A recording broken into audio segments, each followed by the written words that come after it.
आज की कहानी है एक मौका और दीजिए। नीलेश शहर के उस प्रतिष्ठित रेस्टोरेंट में अपनी पत्नी नेहा के साथ अपने विवाह की दूसरी सालगिरह मनाने आया था। वो ऑर्डर देने वाला ही था कि सामने से एक युगल आता दिखा। लड़की पर नज़र टिकी तो वह पाया कि वह उसके प्रिय दोस्त मनीष की पत्नी सुलेखा है। उसके साथ वाले युवक को उसने पहले कभी नहीं देखा था। मनीष के सभी मित्रों और रिश्तेदारों से नीलेश परिचित था। पड़ोसी होने के कारण वे बचपन से साथ खेले कूदे और पढ़े थे। यह भी संयोग की बात थी कि नौकरी भी उन्हें एक ही शहर में मिली थी। कार्य क्षेत्र अलग होने के बावजूद उन्हें जब भी मौका मिलता वे अपने परिवार के साथ कभी डिनर पे चले जाते तो कभी किसी छुट्टी के दिन पिकनिक पर। उनके कारण उन दोनों की पत्नियों में भी अच्छी मित्रता हो गई थी। मनीष का टूरिंग जॉब था। वह अपने काम के सिलसिले में महीने में लगभग 10 से 12 दिन टूर पर रहता था। इस बार भी उसने लगभग 10 दिन हो गए थे। यद्यपि उसने फ़ोन द्वारा शादी की सालगिरह पर उन्हें शुभकामनाएं दे दी थी, किंतु फिर भी आज उसे उसकी कमी बेहद खल रही थी। दरअसल मनीष को ऐसे आयोजनों में भाग लेना न केवल पसंद था, बल्कि समय पूर्व ही योजना बनाकर वह छोटे अवसर को भी विशेष बना दिया करता था। मनीष के न रहने पर नीलेश का मन कोई खास आयोजन करने का नहीं था, किंतु जब नेहा ने रात का खाना बाहर खाने की आग्रह की तो वह मना नहीं कर पाया। कार्यक्रम बनते ही नेहा ने सुलेखा को आमंत्रित किया तो उसने यह कहकर मना कर दिया था कि उसकी तबीयत ठीक नहीं है, पर उसे देखकर इस समय ऐसा नहीं लग रहा है कि उसकी तबीयत खराब है। वह उस युवक के साथ खूब खुश नज़र आ रही है। नीलेश को सोच में पड़ा देखकर नेहा ने पूछा। उसने सुलेखा और उस युवक की तरफ इशारा करते हुए अपने मन का संयस उगल दिया। तुम पुरुष भी किसी औरत को किसी मर्द के साथ देखा नहीं कि मन में शक का कीड़ा कुलबुला उठा होगा? कोई उसका रिश्तेदार या सगा संबंधी या फिर कोई मित्र। आखिर इतने इतने दिन अकेली रहती है, हमेशा घर में बंद तो रह नहीं सकती। कभी न कभी तो उसे किसी के साथ के सहयोग की ज़रूरत होगी ही। वह प्रतिरोध करते हुए बोली, न जाने क्यों मुझे पुरुषों की यह मानसिकता बेहद बुरी लगती है। विवाह हुआ नहीं कि स्त्री को अपनी जागीर समझने लगते हैं। ऐसी बात नहीं है नेहा, तुम ही तो कह रही थी जब तुमने डिनर के लिए आमंत्रित किया था, तब सुलेखा ने कह दिया कि उसकी तबीयत ठीक नहीं है और अब वह इसके साथ यहाँ। यही बात मन में संदेह पैदा कर रही है। और तुमने देखा नहीं वह कैसे उसके हाथ में हाथ डालकर अंदर आई है तथा उससे हंसकर बातें कर रही है। मन का संदेह चेहरे पर झलक ही आया। वह समझदार है, हो सकता है वह दाल भात में मूसल चंद्र ना बनना चाहती हो, इसीलिए झूठ बोल दिया हो। वैसे भी किसी स्त्री का किसी पुरुष के साथ हाथ पकड़ना या किसी से हंसकर बात करना सदा संदेहास्पद क्यों हो जाता है? फिर भी अगर तुम्हारे मन में संयस है तो चलो उन्हें भी अपने साथ डिनर में शामिल होने का फिर से निमंत्रण दे देते हैं। दूध का दूध और पानी का पानी हो जाएगा। नेहा ने नीलेश का मूड खराब होने के डर से बीच का मार्ग अपना लेना ही श्रेष्ठ कर समझा। हाँ, यही ठीक रहेगा। किसी के अंदरूनी मामले में दखल देने के अपने सिद्धांत के विपरीत नीलेश ने नेहा की बात से सहमत हो गया। दरअसल वह उस उलझन से मुक्ति पाना चाहता था जो उसके दिल में और दिमाग में मथ रही थी। वैसे भी सुलेखा कोई गैर नहीं है, उसकी मित्र की पत्नी है। वे दोनों उठकर उनके पास गए। उन्हें इस तरह अपने सामने पाकर सुलेखा चौंक गई, मानो वह समझ नहीं पा रही हो कि क्या कहे। दरअसल सुलेखा, हम लोग यहाँ डिनर के लिए आए हैं। वैसे मैंने सुबह तुमसे कहा, पर तुमने कहा कि तुम्हारी तबीयत ठीक नहीं है। पर अब जब तुम यहाँ आ ही गई हो तो हम चाहेंगे कि तुम हमारे साथ डिनर कर लो। इससे हम बेहद प्रसन्न होंगे। नेहा उसे अपनी ओर आश्चर्य से देखते हुए भी सहजता से बोली, पर सुलेखा ने झिझकते हुए कुछ कहना चाहा। परवर कुछ नहीं सुलेखा जी, मनीष नहीं है तो क्या हुआ, आपको हमें कंपनी देनी ही होगी। आप भी चलिए, आप शायद सुलेखा जी के मित्र हैं। नीलेश उस अजनबी की ओर देखते हुए कहा, यह मेरा ममेरा भाई है सुयस। एकाएक सुलेखा बोली, very glad to meet you Suyas. मैं नीलेश, मनीष का लंगोटिया यार। पर भाभी आपने कभी इनके बारे में नहीं बताया, कहते हुए नीलेश ने बड़े गर्मजोशी से हाथ मिलाया। यह अभी कुछ दिन पूर्व ही यहाँ आए हैं, सुलेखा ने कहा। ओह, तभी हम अभी तक नहीं मिले हैं, पर कोई बात नहीं, अब तो अक्सर ही मुलाकात होती रहेगी, नीलेश ने कहा। अजीब पसोपेश की स्थिति में सुलेखा साथ आ तो गई। थोड़ी देर पहले चहकने वाली उस सुलेखा तथा इस सुलेखा में ज़मीन आसमान का अंतर लग रहा था। जितनी देर भी साथ रही चुप ही रही, बस जो हम पूछते उसी का जवाब दे देती। अंत में नेहा ने कह भी दिया, लगता है तुमको हमारा साथ पसंद नहीं आया। मनीष के घर आने पर एक दिन बातों बातों में नीलेश ने कहा, भाई तुम्हारा ममेरा साला आया है तो क्यों ना इस संडे को कहीं पिकनिक का प्रोग्राम बना लें। बहुत दिनों से दोनों परिवार मिलकर कहीं बाहर गए भी नहीं हैं। ममेरा साला? सुलेखा का तो कोई ममेरा भाई नहीं है, चौंक कर मनीष ने कहा। पर सुलेखा भाभी ने तो उस युवक को अपना ममेरा भाई बताकर ही हमसे परिचय करवाया था। उसे सुलेखा भाभी के साथ मैंने अभी पिछले हफ्ते शॉपिंग मॉल में ख़रीदारी करके निकलते हुए देखा था। क्या नाम बताया था उन्होंने? हाँ, सुयस। नीलेश ने दिमाग पर जोर डालते हुए उसका नाम बताते हुए पिछली सारी बातें भी बता दी। हो सकता है कोई कज़िन हो, कहते हुए मनीष ने बात संभालने की कोशिश की। हाँ, हो सकता है, पर पिकनिक के बारे में तुम्हारा क्या राय है? नीलेश ने फिर से पूछा। मैं बाद में बताऊंगा, शायद मुझे फिर से बाहर जाना पड़े, मनीष ने कहा। नीलेश भी चुप हो गया। वैसे नीलेश की पाखरी नज़र से यह बात छिप नहीं पाई कि उसकी बात सुनकर मनीष परेशान हो गया है। ज़्यादा कुछ न कहकर मनीष कुछ काम है कहकर उसके पास से हट गया। उस दिन उसे पहली बार महसूस हुआ कि दोस्ती चाहे कितनी भी गहरी हो क्यों न हो, पर कुछ बातें ऐसी होती है जिन्हें व्यक्ति किसी के साथ शेयर करना नहीं चाहता। उधर मनीष नीलेश के प्रति अपने व्यवहार के लिए स्वयं को धिक्कार रहा था। पहली बार ऐसा हुआ था कि कोई प्रोग्राम बनने से पूर्व ही अधर में लटक गया था, पर वह करता भी तो क्या करता। नीलेश की बातें सुनकर उसके दिल में शक का कीड़ा कुलबुलाकर नागफनी की तरह डंक मारते हुए उसे दंशित करने लगा था। वह जानता था कि उसे महीने में 10 से 12 दिन घर से बाहर रहना पड़ता है। ऐसे में हो सकता है सुलेखा की किसी के साथ घनिष्ठता हो गई हो। इसमें कुछ बुरा नहीं है, पर उसे यही विचार परेशान कर रहा था कि सुलेखा ने उस व्यक्ति से उसे क्यों नहीं मिलवाया, जबकि नीलेश के अनुसार वह उसे मिलती रहती है। और तो और उसने उसका नीलेश से अपना ममेरा भाई बताकर परिचय करवाया, जबकि उसकी जानकारी में उसका कोई ममेरा भाई है ही नहीं। उसे समझ में नहीं आ रहा था कि वह क्या करे। सिर्फ अनुमान के आधार पर किसी पर दोषारोपण करना उचित भी तो नहीं है। एक दिन जब सुलेखा बाथरूम में थी तो वह उसका सेल फोन सर्च करने लगा। एक नंबर उसे संयस में डालने लगा क्योंकि उसे बार बार डायल किया गया था। नीलेश की जानकारी में सुलेखा का कोई दोस्त नहीं है, फिर उससे बार बार बातें क्यों किया करती है? अगर उसका कोई दोस्त है तो उसे उसको क्यों नहीं बताया? मन ही मन में मनीष ने सोचा तो उसके अंतर्मन ने कहा कि यह कोई बात नहीं कि वह हर बात तुम्हें बताए या अपने हर मित्र से तुम्हें मिलवाए। मन तर्क वितर्क में उलझा हुआ था। अचानक उसे सुस और सुयस में कुछ संबंध नज़र आने लगा और उसने वही नंबर डायल कर दिया। बोलो सुलेखा, उधर से किसी पुरुष की आवाज़ आई। पुरुष स्वर सुनकर उसे लगा कि कहीं उसने गलत नंबर तो नहीं लगा दिया, अतः ऑफ करके पुनः लगाया। पुनः वही आवाज़ आई, बोलो सुलेखा, पहले फ़ोन क्यों काट दिया? कुछ गड़बड़ है क्या? उसे लगा नीलेश ठीक ही कह रहा था, सुलेखा उससे ज़रूर कुछ छिपा रही है, पर क्यों? कहीं सच में तो उसके पीछे उन दोनों में।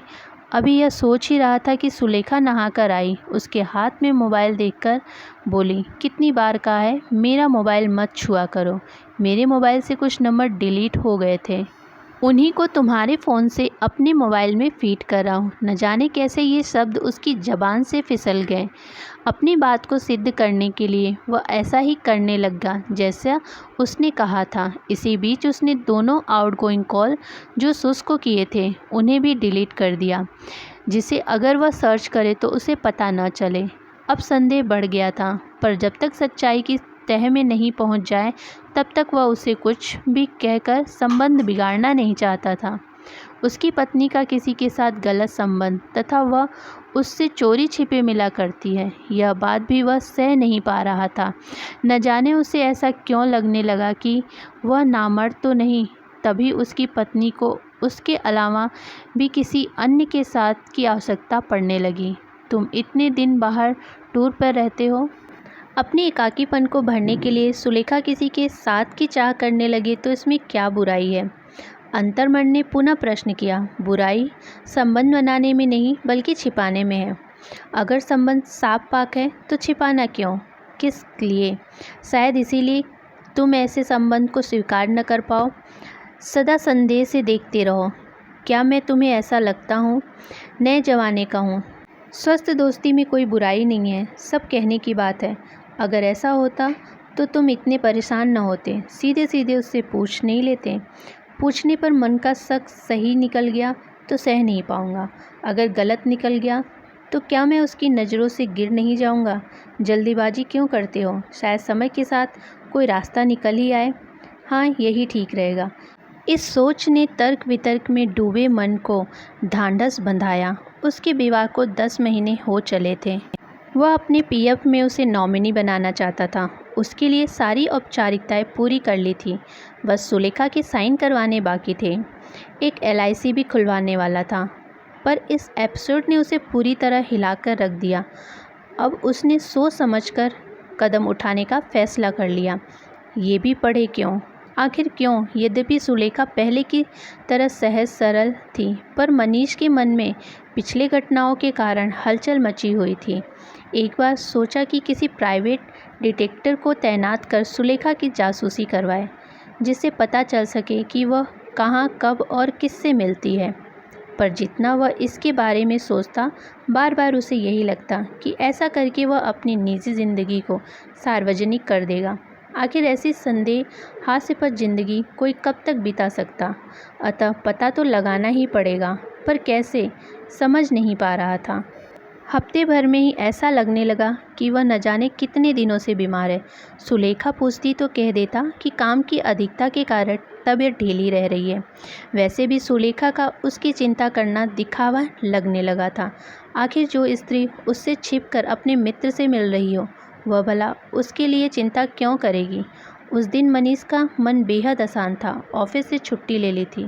सुलेखा ने पूछा तो कह दिया तबीयत ठीक नहीं है, अतः छुट्टी ले ली। सुलेखा ने कहा डॉक्टर को दिखाने की बात, वह टाल गया। आखिर बीमारी मन की है तो तन की नहीं। डॉक्टर भी भला क्या कर पाएगा? रात का खाना भी नहीं खाया। सुलेखा के पूछने पर कह दिया कि बस 1 गिलास दूध दे दो, खाने का मन नहीं है। सुलेखा दूध लेने चली गई। उसके कदमों की आहट सुनकर उसने न जाने क्या सूझा कि अचानक अपनी छाती को कसकर दबा लिया तथा दर्द से कहराने लगा। दर्द से उसे तड़पता देखकर उसने दूध मेज पर रखा और उसके पास आई। पूछी क्या हुआ? उसके आते ही उसने हाथ पैर ढीला छोड़ दिया और सांस रोककर ऐसे लेट गया मानो जान निकल गई हो। वह बचपन से तालाब में तैरा करता था, अतः 5 मिनट तक सांस रोककर रखना उसके बाएं हाथ का खेल था। सुलेखा ने उसके शांत पड़े शरीर को छुआ, थोड़ा झकझोरा। कोई हरकत न पाकर वो बोली, लगता है यह तो मर गए। अब क्या करूं? किसे बुलाऊं? मनीष को उसकी यह चिंता भली लगी। अभी वह अपने नाटक का अंत करने की सोच ही रहा था कि सुलेखा की आवाज़ आई। सुयस, हमारे बीच का कांटा खुद ही दूर हो गया। क्या तुम सच कह रही हो? विश्वास नहीं हो रहा है ना? अभी अभी हार्ट अटैक से मनीष मर गया। अब हमें विवाह करने से कोई नहीं रोक पाएगा। मम्मी पापा के कहने से मैंने मनीष से विवाह तो कर लिया था, पर फिर भी तुम्हारे प्रति अपना लगाव कम नहीं कर पाई। अब इस घटना के बाद तो उन्हें भी कोई ऐतराज़ नहीं होगा। देखो, तुम्हें यहाँ आने की कोई आवश्यकता नहीं है। बेवजह बातें होगी। मैं नीलेश भाई साहब को इस बात की सूचना दे देती हूँ, वह आकर सब संभाल लेंगे। आखिर कुछ दिनों का शोक तो मुझे मनाना ही होगा, तब तक तुम्हें सब्र करना होगा। बातों से खुशी झलक रही थी। पहले दूध पी लूँ, फिर पता नहीं कितने घंटों तक कुछ खाने पीने को मिले। बड़बड़ाते हुए सुलेखा ने दूध का गिलास उठाया और पास पड़ी कुर्सी पर बैठकर पीने लगी। मनीष सांस रोके यह सब देख रहा था, सुनता और कूढ़ता रहा। दूध पीकर वह उठी और बड़बड़ाते हुए बोली, अब नीलेश को फ़ोन कर ही देती हूँ।